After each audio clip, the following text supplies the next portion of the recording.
Hey guys, today we're gonna have just a little homeschool mom heart check. What to do when your homeschool is struggling or you're struggling, what you can do about it, what that looks like, and what's been going on in our homeschool. So I hope to be an encouragement to you. Stick around, grab a coffee or a little treat for yourself and just hang out and have a chat with me.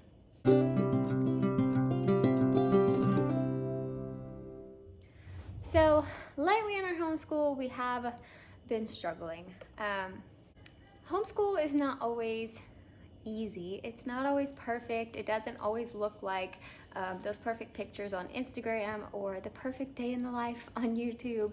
Homeschool is with real children, real people, yourself that is full of emotions and your own struggles. And so I just want to talk a little bit about that. Lately, we have been struggling just with some heart issues and having just some of those power struggles, and we have not been having a lot of joy in our homeschool lately. It has just been a lot of struggles. And my natural instinct or inclination is to crack down harder, is to try to control the situation more as a means to fix that. And let me tell you, it doesn't work out. I don't think it ever works out when I do that. And that's not to say that there aren't times for that where your children will try to weasel out of schoolwork or chores and they're just gonna try to do the bare minimum and not give it their best effort. There is a time and place to crack down and make them give your best effort, if that makes sense. But when there are heart issues, at least in our home, that tends to put a strain on our relationships, not just as a homeschool mom and student, but as just a mom and child. It puts a strain on our relationships and just, I guess, our family culture, and that just makes everything difficult. So that's kind of the season that we've been in lately, and I'm not going to go into all the specifics, but it has just been a struggle. And so when it comes to homeschool, we have not been hitting all the things that I would like. We haven't been doing all of the subjects. We have not been doing a lot of things well. So like I said, my natural inclination is to try to crack down. We're gonna do this, we're gonna start at this time, and you need to listen, and everything's gonna be fine, but it doesn't work. So for us, that means that I needed to stop and take a day or so off to just really evaluate where my heart was at, because I set the tone for our house. So if I'm coming into school mad and frustrated and ready for a fight, then that's how our day is gonna go. And so I had to take some time and just check in on my own heart. How was I feeling? What's going on? What are these things maybe that I can pinpoint that are affecting me? For me, I find that I tend to be really sensitive. The things that I read and watch, even eating too much sugar and things like that really affect my mood, and that's something that I have to control. And so I had to sit back and realize that I read several books in a row that were very heavy on information and negative topics. Not that they were bad books, but they were just very heavy, and that sat heavy in my heart. I was really struggling. I wasn't countering that by heavily being in the Bible, heavily reading encouraging books or TV shows, or doing things that would uplift me. And so I just got very down, on top of some of my kids' heart struggles that we've been having. Everything was just going down. So when I stopped to evaluate, I realized that I needed to counter that. And so I sat down and just figured out what are those things that are gonna help bring me out of my mood.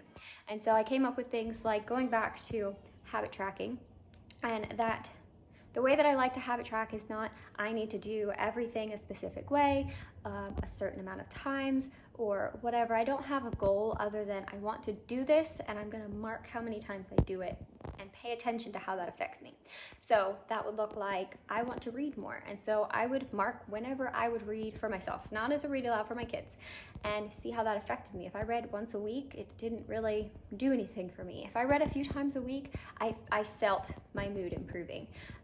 How many times am I in my Bible? How many times am I sitting down for intentional prayer time? Just things like that. You could even mark things like how often are you eating lots of sugar or drinking a Coke or have a headache. And those things really help me to just be intentional and focus on my family. And so that was something I wanted to do, be in my Bible, read. I also picked a few more uplifting books. And maybe I'll do a whole separate video on what I'm reading lately, because they're still very thought-provoking books. They're still books that I am learning and growing, and also books just for enjoyment, but they're a lot more uplifting than the books that I've read previously. Okay, another thing that I focus on when I'm trying to do a mom heart check is to look back on the why of your homeschool. Why am I doing this? Why am I sitting here struggling every single day with my kids and whatever it is that I feel like is so wrong, to know my why. Why am I homeschooling? And that's so important, because the hard days are going to be there. They're going to come. They're inevitable. Life is not perfect, and your homeschool certainly will not be. So if you know why you're homeschooling, what your goals are, that's really helpful. When you're struggling, you can just look back on that, have a conversation with your spouse about it, or even your children about it if they're struggling with that too. So that was another thing. Sorry, I'm looking down at some notes. I don't want to forget things that I wanted to say. So I just had to do all of these things to fix my own heart and my own attitude before I came for my children, to work on their hearts and their attitudes and build our relationships. So to do all of these things, to be in the Bible and pray and read uplifting books and know my why and fix me, and then talk to my children. All of these heart issues led to, like I said, our homeschool being off. We weren't hitting the subjects that I would have liked, and even my kids like, because we were spending so much time just in this constant conflict or down moods. There was no joy in what we were doing, and that's not what I want my homeschool to look like. We can do hard things, and reading can be hard, and learning math can be hard, and maybe understanding whatever subject we're learning, that can be hard, but I don't want to suck the joy out of our homeschool and our lives. So it also threw off things like our routines, our schedules, chores that we've had for at least a year now were all of a sudden just this huge struggle. And so I decided to drop all of the extra subjects. My kids are only 3, 7, and 8. And so I just dropped everything except reading, writing, and math. And we would spend a very short amount of time on those subjects, and then I would try to do something to build that relationship between me and my kids. Sometimes that has looked like, in the last 3 or so weeks, playing a math game instead of doing math. Instead of doing a lesson, we just played a fun game, and it was fun. We got to interact while we also got to learn. It was things like watching Liberty Kids for history. It lines up with what we were learning in history. My kids love it. They like that I watched it as a kid. It was kind of this bonding moment. Another thing was watching movies. I had this urge to go and buy The Sound of Music lately, and so we watched that, and now we all walk around and it looks like we're in a musical because all my kids are singing the songs and I'm singing the songs walking around. I had my kids recently watch Pete's Dragon. That was one of my favorites growing up, and they're also singing songs from that, and so it's just this bonding thing because I like it and they like it, and we can all talk about it and sing the songs. Maybe that's not your thing, but if you're struggling, maybe you can find something to connect with your kids. It also looks like trying to go outside more. I know that in the middle of the year, we're just coming out of winter slowly.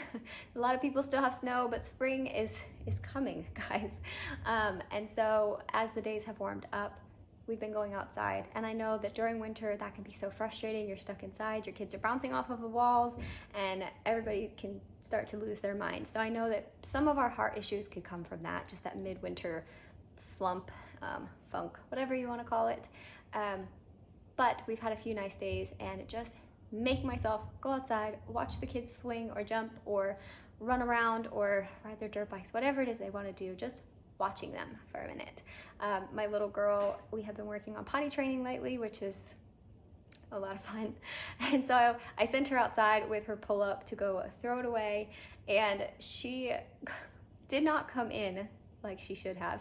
And we went to check on her, and she was just walking around lost in the flowers. They're just the little weeds that pop up in the grass, and they're beautiful. And she was just walking around singing hymns and just at the top of her lungs, and then whispering and twirling in the flowers and picking the flowers, and she was just amazed and in awe. And so we all went out and we all sat and watched her or joined her or talked about the flowers, how many different kinds of flowers there were growing in the yard, looking at the different rocks.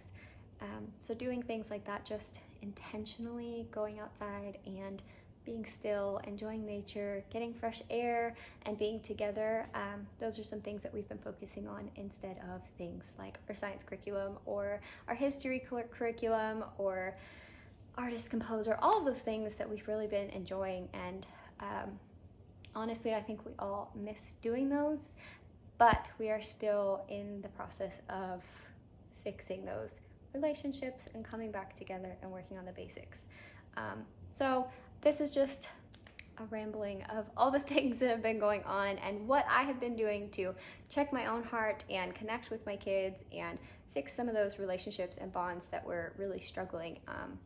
And I just hope that this is an encouragement to you, that you may be struggling, you may be in a really hard season, or I don't know what it is. It might just be the midwinter blues. But I hope that this is an encouragement to you, that it's okay to ditch some of the subjects, to change it up, to play games instead of do math. Just have fun with your kids and enjoy your family, and your schoolwork will still be waiting. We will get back to our subjects because we do really like them. And I do want my kids to know those things, but this is important and it's okay to focus on those things.